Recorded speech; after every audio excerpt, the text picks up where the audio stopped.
नमस्कार दर्शकों, स्वागत आप सभी का उत्तराखंड विशेष हमारी इस चर्चा में। उत्तराखंड में भी कोविड की दूसरी लहर का असर जमकर नजर आ रहा है। जहां पर नए संक्रमित भी बढ़ रहे हैं तो मौतों का आंकड़ा भी बढ़ रहा है और कमी है यहां पर तो उन मूलभूत स्वास्थ्य सुविधाओं की जो इस वक्त कोविड मरीजों के लिए बहुत जरूरी है। खबर रुड़की से, जहां पर ऑक्सीजन की कमी के चलते एक प्राइवेट अस्पताल में 5 लोगों की मौत हो गई और इसी पर आज हम चर्चा करेंगे कि आखिर इन मौतों का जिम्मेदार कौन।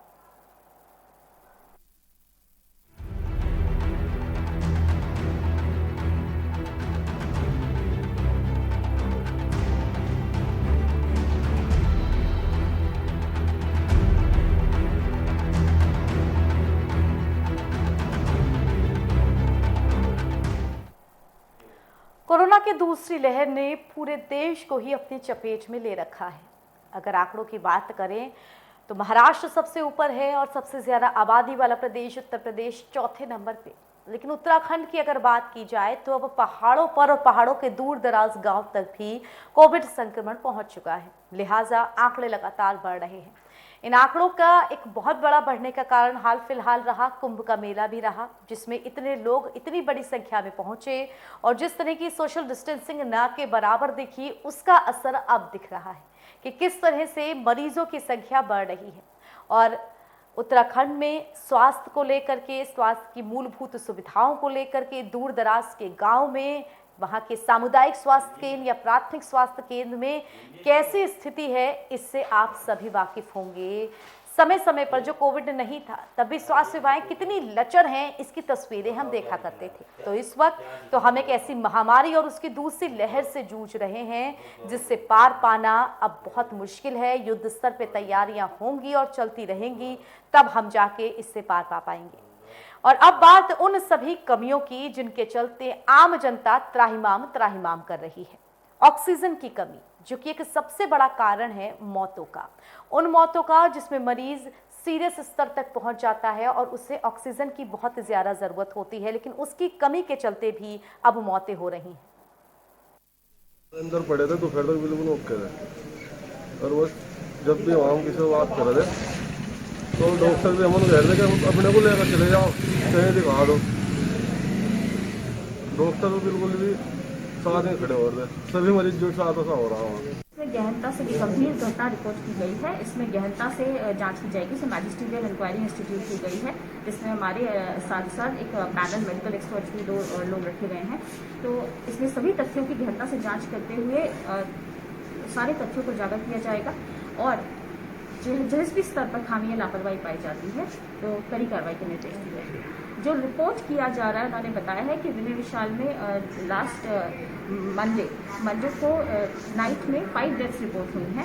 उनका क्या कारण है, मेडिकल एक्सपर्ट्स और सभी तथ्यों के बाद कोई टिप्पणी कर पाएंगे। जो ये लिख रहा हूँ माँ गंगा गैस प्लांट, इसमें हम आए क्योंकि यहाँ लोगों को शिकायत मिल रही थी लोकल वालों की कि हमें गैस नहीं मिला, क्योंकि हमारे कलियर शरीफ में बाजूएड़ी में गैस ना मिलने की वजह से उनकी डेथ होगी। तो आज हमने आकर यहाँ पर बात करी तो मैं पहले आनाकानी करती, हमें डीएम साहब ने मना कर रखा कि लोकल को ना दो। फिर हमने अधिकारियों से बात करी, जो फिर मौके पर एसडीएम आए, तो सीओ आए, इंस्पेक्टर आए और सब जो उनके जिम्मेदार थे वहाँ पर उन सब ने आश्वासन दिया कि नहीं, हम लोकल वालों को गैस देंगे, जिसे भी डॉक्टर का पर्चा होगा, जिसे ऑक्सीजन की ज़रूरत होगी, हम फर्स्ट प्रायोरिटी पर लोकल वालों को देंगे। ये दोनों स्तर पर लापरवाही होती हैं, एक स्तर पर नहीं।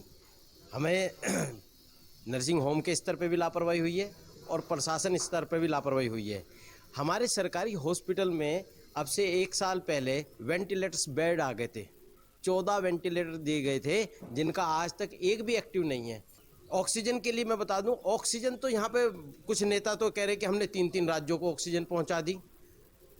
यहाँ पे जो प्लांट है वो कह रहे कि हमारे पास इतनी ऑक्सीजन है, हम बाहर ऑक्सीजन दे रहे हैं। तो ऑक्सीजन की कमी प्लांटों से नहीं है, इनके मंगाने में चूक हुई है। जिन हॉस्पिटलों में जिस हॉस्पिटल में ये हादसा हुआ है विनय विशाल में, उसके मंगाने में चूक हुई है, कहीं लापरवाही की गई है। जितने वहाँ पर पेशेंट हैं, क्या उतने वहाँ पर वर्कर्स भी हैं काम करने के लिए? हर बेड के लिए जिस तरीके से वो किराया ले रहे हैं, जितना मोटा मोटा वो एक आदमी का ट्रीटमेंट का खर्चा ले रहे हैं, क्या उस तरीके की सुविधाएं भी दे पा रहे हैं डॉक्टर विनय साहब या नहीं दे पा रहे हैं? ये बड़े सोचने की बात है, गंभीर विषय की बात है। कल एक हॉस्पिटल के माध्यम से इस प्रकार का सूचना दिया गया है। ये सूचना प्राप्त होने के बाद इसमें विस्तार से जांच करने के लिए जॉइंट मजिस्ट्रेट रुड़की को जो है एक मजिस्ट्रियल इंक्वायरी जो है करने के लिए आदेश दिया हूँ। इसमें जो है 3 दिनों का समय दिया हूँ। इसमें विस्तार से जांच करेंगे।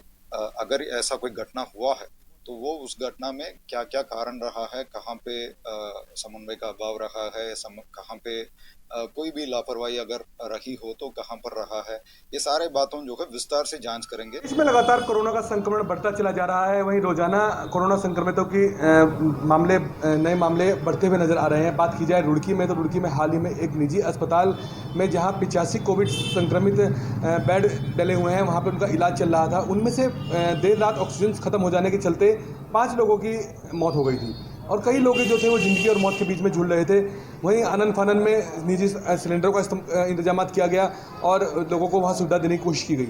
लेकिन बात की जाए तो इतना बड़ा जो घटना घटी है, इस घटना का आखिर कौन जिम्मेदार है, इसको लेकर एक बड़ा सवाल ये बनता है।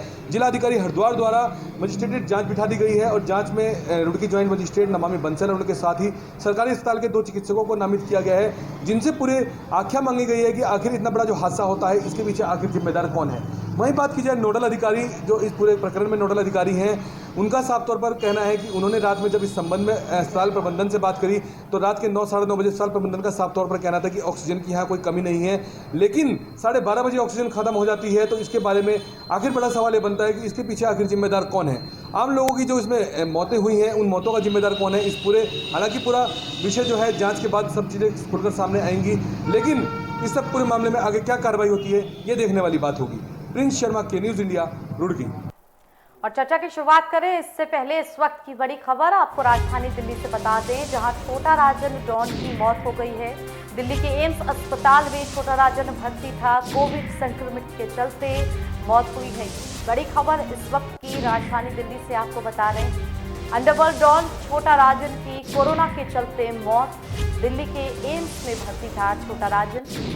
26 अप्रैल को एम्स में भर्ती कराया गया था और अब कोविड संक्रमण के चलते मौत हो गई है। तिहाड़ जेल में बंद रहने के दौरान कोरोना हुआ था। अप्रैल के आखिरी सप्ताह में रिपोर्ट पॉजिटिव आई थी। तो बड़ी खबर इस वक्त की राजधानी दिल्ली से, अंडरवर्ल्ड डॉन छोटा राजन की कोरोना से मौत। 26 अप्रैल को दिल्ली स्थित एम्स में कराया गया था भर्ती। तिहाड़ जेल में बंद रहने के दौरान हुआ था कोरोना संक्रमित। अप्रैल के आखिरी सप्ताह में रिपोर्ट पॉजिटिव आई थी। तो अंडरवर्ल्ड डॉन छोटा राजन की कोविड संक्रमण के चलते मौत। राजधानी दिल्ली के एम्स अस्पताल में भर्ती था छोटा राजन। 26 अप्रैल को एम्स में भर्ती कराया गया था। तिहाड़ जेल में रहते वक्त संक्रमित हुआ था। तिहाड़ जेल में बंद रहने के दौरान संक्रमित हुआ था। अप्रैल के आखिरी सप्ताह में रिपोर्ट पॉजिटिव आई थी।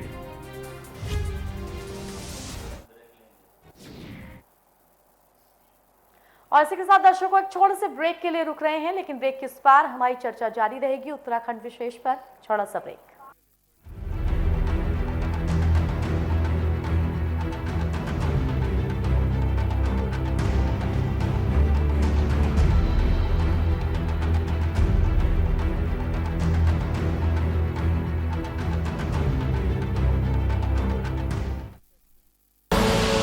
आप देख रहे हैं के न्यूज, खबरों का सारथी। अगर आपकी कोरोना रिपोर्ट पॉजिटिव आती है तो घबराएं बिल्कुल नहीं। जब तक डॉक्टर न कहे तब तक आपको अस्पताल में भर्ती होने की भी जरूरत नहीं, क्योंकि आपके घर पर हो सकता है आपका सही और सुरक्षित इलाज। डॉक्टर की सलाह पर दी गई होम आइसोलेशन किट में रखी दवाइयां समय समय पर लेते रहें। आपको ऑक्सीजन के लिए जरा भी पैनिक होने की जरूरत नहीं। यदि 90 से नीचे ऑक्सीजन का सैचुरेशन आता है तभी हॉस्पिटल का रुख करें। आपको घबराने की जरूरत नहीं है। कई कोविड के मरीज घर पर रह करके स्वस्थ हो चुके हैं। ऑक्सीजन लेवल 94 से कम होने पर भी घबराए नहीं। आप घर बैठे www.esanjeevaniopd.in पर डॉक्टर से सलाह ले सकते हैं या हेल्पलाइन 104 पर कॉल कर सकते हैं। याद रखें, अधिकतर कोरोना संक्रमित लोग घर पर ही ठीक होते जा रहे हैं। अपना हौसला बनाए रखें। कोरोना को है हराना तो बिल्कुल नहीं है घबराना।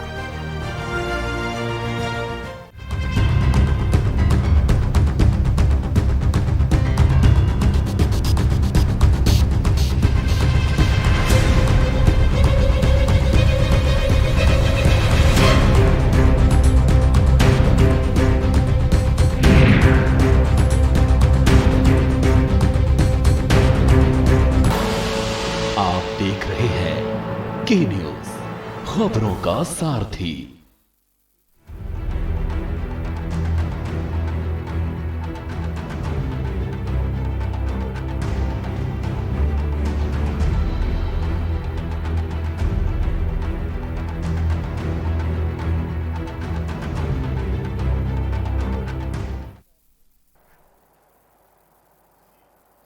ब्रेक के बाद स्वागत आप सभी का। चर्चा कर रहे हैं हम कि इन मौतों का जिम्मेदार कौन है। वो मौतें जो ऑक्सीजन की कमी के साथ हो रही हैं, वो मौतें जो लगातार सरकारी और प्राइवेट अस्पतालों में हो रही हैं, वो मौतें जिनका आंकड़ा कम करके दिखाया जा रहा है। हाल फिलहाल का उदाहरण उत्तराखंड के रुड़की के एक प्राइवेट अस्पताल कहा, जहां ऑक्सीजन की कमी से जूझते हुए 5 लोगों की मौत हो गई। आम जनता जो कि इस वक्त संक्रमण के सबसे बुरे दौर से गुजर रही है, इसमें कोई दो राय नहीं कि उसको मूलभूत सुविधाएं भी नहीं मिल पा रही हैं। वो स्तर जहां से संक्रमण शुरू होता है, जब आप टेस्टिंग कराने के लिए जाते हैं, फिर उसके बाद वो स्तर जब आप ज़्यादा बीमार होते हैं और आपको अस्पताल में बेड की ज़रूरत होती है, फिर वो स्तर जब जीवन रक्षक दवाओं की ज़रूरत होती है, और उनमें वो दवाएं भी जो कोविड के लिए बहुत ज़रूरी हैं, पेशेंट्स गंभीर हो रहे हैं, और उसके बाद ऑक्सीजन। इन चारों स्तर पे प्रशासन, व स्वास्थ्य विभाग, स्वास्थ्य सुविधाएं नदारत नजर आती हैं। इसी का नतीजा है कि संक्रमण के केसेस इतनी तेजी के साथ बढ़ रहे हैं। संक्रमण के केसेस मिसमैनेजमेंट के चलते, सही सुविधाएं सही वक्त पे ना मिल पाने के कारण बढ़ रहे हैं, और इसी के साथ मौतों का आंकड़ा भी बढ़ रहा है। मगर बेहद शर्मनाक, दुखद, विडंबना भरा कि हम ऑक्सीजन की कमी से लोगों की मौतें हो रही हैं। हम अभी तक 1 महीने बाद तक ऑक्सीजन की स्थिरता नहीं दे पा रहे हैं। तो रुड़की में जिन 5 लोगों की मौत हुई प्राइवेट अस्पताल में ऑक्सीजन की कमी से जूझते हुए, इनका जिम्मेदार कौन? चर्चा करेंगे इसी पर, और बिना देर किए जो मेहमान हमारे साथ जुड़ गए हैं उनका परिचय आपसे करा देते हैं। हमारे साथ सुशील त्यागी जुड़े हुए हैं भाजपा की तरफ से। सुशील जी, बहुत स्वागत आपका। हमारे साथ धीरेन्द्र प्रताप सिंह जुड़े हुए हैं कांग्रेस की तरफ से। धीरेन्द्र जी, स्वागत आपका। और दीपक लखवान जी भी हमारे साथ जुड़े हुए हैं आम नागरिक मंच के, बहुत स्वागत आपका। शुरुआत सुशील जी आपके साथ ही करना चाहेंगे हम। उत्तराखंड, जहां की आबादी और राज्यों के मुकाबले कम है, लेकिन स्वास्थ्य संसाधन कुछ वक्त पहले, यानी कि कोविड से पहले कहें तब भी अच्छे नहीं थे। ये बात इसलिए बता रहे हैं क्योंकि जब पहली लहर आई और पूरी जनता ने 2 महीने से ज्यादा का लॉकडाउन झेला, तब बोला गया था कि युद्ध स्तर पे तैयारियां हो रही हैं। अब वो युद्ध स्तर कहां गया? अंदाजा लगा के देखिए, पूरी जनता का कितना प्रतिशत भाग ही कोविड संक्रमित है, और उसमें से भी सिर्फ कितने प्रतिशत भाग को ही ऑक्सीजन चाहिए। लेकिन दुखद कि हम उतनों को भी ऑक्सीजन नहीं दे पा रहे हैं, और ऑक्सीजन की कमी से मौतें हो रही हैं। सुशील जी। दिवंगत आत्माओं के प्रति संवेदना व्यक्त करता हूं, जो इस दुखद दुर्घटना में जिनको होना पड़ा। दूसरी बात ऐश्वर्या जी, मेरा कहना यह है, इस भयावहता का किसी को भी मालूम नहीं था कि इतनी तेजी से संक्रमण फैलेगा। सरकार के द्वारा उत्तराखंड में जितनी स्वास्थ्य सेवाएं इस पिछले 6 महीने में बढ़ाई गई, वास्तव में इस राज्य बनने के बाद इतनी सेवाएं नहीं दी गई। ये एक दुर्घटना थी, एक एक्सीडेंट हुआ। अब इसकी एक जांच है, वो क्या हुआ, कैसे हुआ, लेकिन राज्य सरकार, राज्य के माननीय मुख्यमंत्री तीरथ सिंह रावत जी, पूरी कैबिनेट, एक एक मंत्री पूरे जिले में मॉनिटरिंग पर है आज। अब आपको भी ऐश्वर्या जी, इस भयावहता का इतनी तीव्रता से आएगी किसी को पता नहीं था। हमारी पूरी भारतीय जनता पार्टी की सरकार उत्तराखंड राज्य के एक एक व्यक्ति के, ठीक है सुशील जी, बहुत तीव्रता से आएगी, लेकिन तैयारियां उतनी भी नहीं हुई जितनी कुल जनसंख्या का अगर 10 या 5% लोग भी संक्रमित होते उनके लिए भी नहीं हुई। फिलहाल मैं आपको रोकना चाहूंगी, अपने दर्शकों के लिए एक बड़ी खबर बता दें। राजधानी दिल्ली से बड़ी खबर मिल रही है। छोटा राजन के मृत्यु की खबर कुछ देर पहले अफवाह की तरह फैली थी। अब दिल्ली स्थित एम्स की तरफ से इस खबर को गलत बताया गया है। दिल्ली स्थित एम्स की तरफ से ये कहा गया है कि ये खबर गलत है। अंडरवर्ल्ड डॉन छोटा राजन की मौत की खबर कुछ देर पहले आई थी, लेकिन अंडरवर्ल्ड डॉन छोटा राजन अभी जिंदा है। बड़ी खबर इस वक्त की मौत की खबर तेजी के साथ अफवाह बन के उड़ी थी, लेकिन एम्स प्रशासन की तरफ से अब इसको खारिज किया जा रहा है। बता दें कि 26 अप्रैल को एम्स में भर्ती हुआ था छोटा राजन। तिहाड़ जेल में बंद रहने के दौरान संक्रमित हुआ था और उसके बाद उसे दिल्ली स्थित एम्स में भर्ती कराया गया था। तो बड़ी खबर दिल्ली की इस वक्त की, अंडरवर्ल्ड डॉन छोटा राजन, उसकी मौत नहीं हुई है। मौत की खबर तेजी के साथ अफवाह ये उड़ी थी, लेकिन अब एम्स प्रशासन की तरफ से इसे खारिज किया गया है।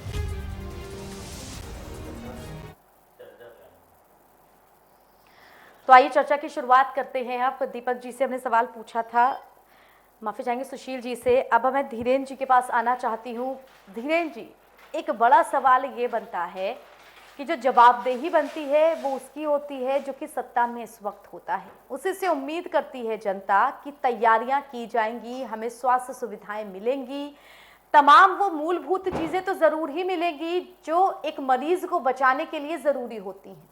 लेकिन यहाँ पर उत्तराखंड में लगातार ये देखने को मिल रहा है कि ऑक्सीजन की कमी से लोग जूझ रहे हैं। रुड़की के जिस अस्पताल में 5 लोगों की सिर्फ ऑक्सीजन की कमी से मौत हो गई, किसको जिम्मेदार ठहराएंगे इसके लिए? भाग्य की बात है कि इस तरह से लोग गुजर रहे हैं। अभी उत्तराखंड का आंकड़ा भी करीब 4000 पर पहुंच गया है। तो ये केवल रुड़की के 5 लोगों से जुड़ी हुई बात नहीं है। जिस तरह से 4000 लोग एक एक करके गुजरे हैं, ये पूरी उत्तराखंड की सरकार के लिए एक तरह से उसकी कार्यप्रणाली और क्रियाकलापों पर एक तरह से जो है सवाल है। जहाँ तक सरकार का ताल्लुक है वो तो पहले से ही जाहिर है। जब दिल्ली में बैठे हुए प्रधानमंत्री नरेंद्र मोदी पिछले साल जो है इतनी आपदा के दौर में 4.5 लाख मीट्रिक टन विदेशों को भेज देते हैं ऑक्सीजन को, और इस साल भी हालत यही है। इस साल दुगना उन्होंने भेजा 9 लाख मीट्रिक टन। मैं समझता हूँ कि जब अपने घर में आग लगी रहती है तो कोई व्यक्ति दूसरों को आग बुझाने के लिए नहीं जाता, लेकिन यहाँ जिस तरह से प्रधानमंत्री ने बड़े परोपकारी होने का एक दृष्टिकोण दुनिया के सामने दिखाया है, तो उसका नतीजा ये है कि आज अपने घर के लोग एक एक करके मर रहे हैं और उनकी कोई सुनवाई नहीं है। निश्चित तौर पर यह जन संहार है। सरकारी तंत्र में बैठे हुए लोग अगर जिम्मेदारियों से भागेंगे तो आखिर जनता की सुध कौन लेगा? निश्चित तौर पर जो हमारे यहाँ मुख्यमंत्री हुए हैं, जो हमारे मंत्री हैं, अब वो आज कितना ही पानी में लकीरें खींचने की कोशिश करें, लेकिन जिन 5 परिवारों का सूर्य डूब गया है, जिन 5 परिवारों के यहाँ अंधेरा छा गया है, उसमें कभी रोशनी आ सकेगी, इसकी कोई उम्मीद नहीं की जा सकती। और मेरा सीधा आरोप है कि भारतीय जनता पार्टी की सरकार उत्तराखंड की 1 करोड़ जनता को उसके स्वास्थ्य की रक्षा करने में पूरी तरह विफल रही। बिल्कुल, उत्तराखंड की जनता जरूर ये सवाल पूछेगी कि आखिर जिन 5 लोगों की मौत हो गई, क्या वो उस ऑक्सीजन के हकदार नहीं थे? उनके घर परिवार की कैसी स्थिति है, किस तरह उनको संभाला जाएगा? और प्रशासन की तरफ से जो कोविड के लिए सबसे महत्वपूर्ण चीज, जिसके लिए पिछले 1 महीने से हाहाकार मचा हुआ है, ऑक्सीजन, वो नहीं मिल पा रही है। फिलहाल दर्शकों, यहाँ छोटे से ब्रेक के लिए हम रुकेंगे, जल्द हाजिर होते हैं।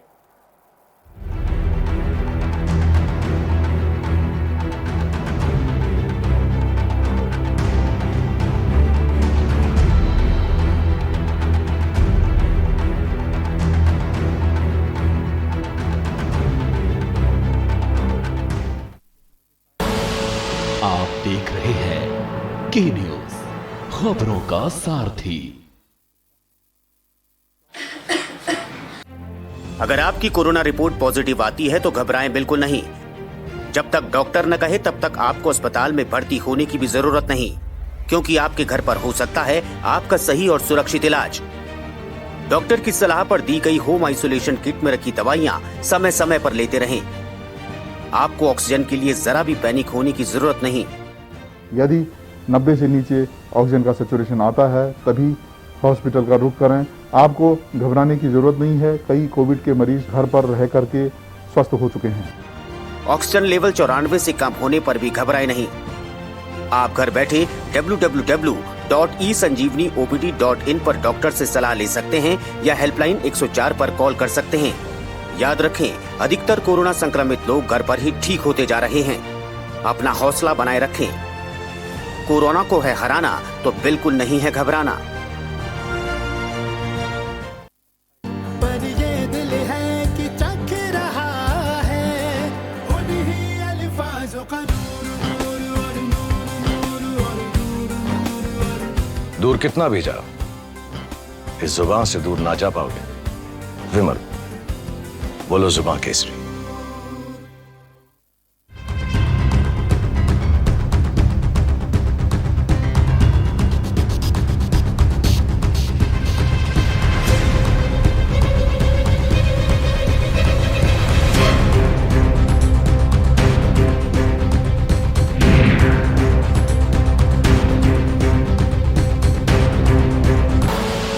आप देख रहे हैं के न्यूज, खबरों का सारथी।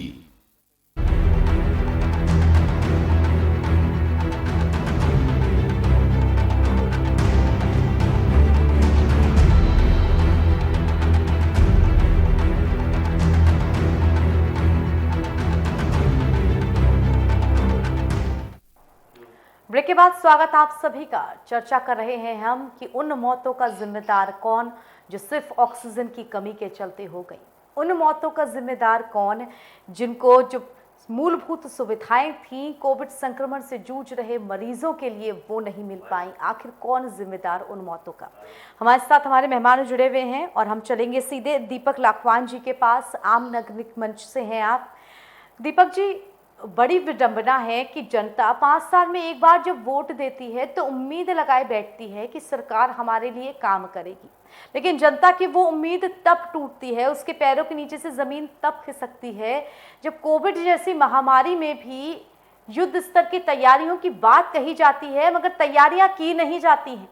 पूरा 1 साल का चक्र 365 दिन की सुई घूम के वापस उसी अप्रैल के महीने पे आ गई और वो महीना ही सबसे चरम का बीता। दिख गया कि हमने तैयारियां जीरो ही की थी और उन्हीं के लिए ये जो मौतें हैं ये हो रही हैं। किसे जिम्मेदार मानते हैं आप? मैं आपको बताने देना चाहता हूं कि जिस हॉस्पिटल में ये 5 मौतें हुई हैं उसमें रोज 2-3 मौत हो जाती थी अब से पहले भी। और रह गई बात ऑक्सीजन की, तो मैंने कुछ नेताओं के स्टेटस देखे हैं जिन पे उन्होंने लिखा हुआ अखबारों में कटिंग मैंने उनकी पढ़ी है सोशल मीडिया के माध्यम से कि वो 2-3 राज्यों में मदद पहुंचा रहे हैं। ऐसे नेता रुड़की के हैं जो 2-3 राज्यों में मदद पहुंचा रहे हैं लेकिन रुड़की के अंदर ऑक्सीजन नहीं दे पा रहे। उसमें सरकार भी फेलियर है और यहाँ का जो विनय विशाल हॉस्पिटल है वो तो पूरी तरीके से फेलियर है। मुझे आपसे आपके माध्यम से एक बात पूछनी है सभी से कि हम अपने सरकारी हॉस्पिटलों को सुदृढ़ क्यों नहीं कर पाए। 1 साल पहले रुड़की के सिविल हॉस्पिटल में 14 वेंटिलेटर आए थे, वो आज तक चालू क्यों नहीं कर पाई सरकार? वहां के अधिकारीगण चालू क्यों नहीं कर पाए? ठीक है जी, जो भी सेवाएं दी जाती हैं वहां पर विनय विशाल जैसे हॉस्पिटल बहुत कॉस्टली हॉस्पिटल है, वहां आम आदमी के लिए इलाज संभव नहीं है। वहां 4 दिन का एक पेशेंट का, शुगर के पेशेंट का बिल 1,60,000 बैठा दिया जाता है। तो वहां तो ऐसे लोगों का इलाज होता है जो बड़े बड़े लोग होते हैं। गरीब आदमी के लिए इलाज के पास सरकार ने कोई व्यवस्था नहीं करी। सरकार गरीबों से केवल वोट लेना जानती है, उसमें चाहे कांग्रेस हो चाहे भाजपा हो। पिछले 70 सालों में उन्होंने ही कौन सी व्यवस्था देश को ऐसी दे दी थी जिससे यहाँ सरकारी तंत्र बहुत अच्छा काम कर रहा होता, सरकारी अस्पताल बहुत अच्छा काम कर रहा था। बताइएगा कहाँ काम कर रहा था? डॉक्टर्स ने अगर हम बिल्कुल सही कहा आपने। और बात जब रुड़की की करते हैं, दीपक जी आपकी बात लेके मैं सुशील जी के पास जाना चाहूंगी। सुशील जी, उत्तराखंड में रुड़की, बड़ा नाम रुड़की का, वहां पे बड़ा इंजीनियरिंग इंस्टीट्यूट है। रुड़की जो उत्तराखंड की पहचान है, लेकिन उसी रुड़की के प्राइवेट अस्पताल में ऑक्सीजन की कमी से जूझते हुए 5 लोगों की मौत हो जाती है। क्या हम ऐसे उत्तराखंड के बड़े शहरों में तक ऑक्सीजन की सप्लाई सुचारू नहीं कर सकते तो हम दूर दराज के गांव और जो बिल्कुल ही आउटर एरियाज हैं उनकी कैसे जिम्मेदारी लेंगे जब शहरों में ये हो रहा है? हमारी सरकार ने एक आयुष्मान सबसे बड़ी योजना चलाई थी। और बिल्कुल आपको ठीक है बिल्कुल आपको वक्त दूंगी मैं। दीपक जी थोड़ा सा पहले सुशील जी अपना जवाब पूरा कर लें। सरकार नाकाम है ऐसा आरोप लगाने की इन दीपक जी की और धीरेन्द्र जी की बात को सिरे से नकारता हूं। ऐश्वर्या जी, उत्तराखंड के मुख्यमंत्री और उत्तराखंड की सरकार अपने लोगों की अच्छाई और भलाई के लिए आज जितनी सुख और सुविधाएं संपन्न करा रही है, मैं बताना चाहता हूं यहाँ अपने जितने भी नेतागण हैं, डीआरडीओ के 5 अस्पताल उत्तराखंड की सरकार, अभी एक हल्द्वानी में और एक ऋषिकेश में है। ऐश्वर्या जी, रुड़की में जो घटना हुई दुखद है, मैं उसके प्रति शोक संवेदना व्यक्त करता हूं, लेकिन लाखवान जी, हमारे विधायक प्रदीप बत्रा जी के द्वारा 100 बेड का अस्पताल सिंचाई की बिल्डिंग में चल रहा है। जी ऑक्सीजन बिल्कुल है। सही, बिल्कुल सही। प्लीज आप दीपक भाई, ठीक है, लेकिन इस बीच सबसे जो मूलभूत सवाल है सुशील जी, मूलभूत सवाल यही कि 1 महीने से ज्यादा का वक्त हो गया है, बाकी सुविधाएं छोड़ दीजिए, आप सिर्फ ऑक्सीजन की सप्लाई में स्थिरता नहीं दे पाए। कारण है उसकी जांच है, ज्वाइंट मजिस्ट्रेट रुड़की को जिला अधिकारी ने जांच की जिम्मेदारी दी है, वो बात अलग है। उसमें जांच से वो मौतें वापस नहीं आ जाएंगी, जांच से वो लोग जिंदा नहीं हो पाएंगे। सुशील जी, इस बात को तो मानिए कि जो मूलभूत ऑक्सीजन है उसकी कमी है, उसकी किल्लत हम झेल रहे हैं और 1 महीने बाद तक झेल रहे हैं। आवाज नहीं आ रही इनकी। आवाज मैं बताना चाहूंगा सर, जो ठीक है सुशील जी, फिलहाल वक्त हो चला है। बहुत धन्यवाद हमारे साथ जुड़ने के लिए इस महत्वपूर्ण चर्चा में। दीपक जी आपका भी बहुत धन्यवाद, धीरेन्द्र जी आपका भी बहुत धन्यवाद।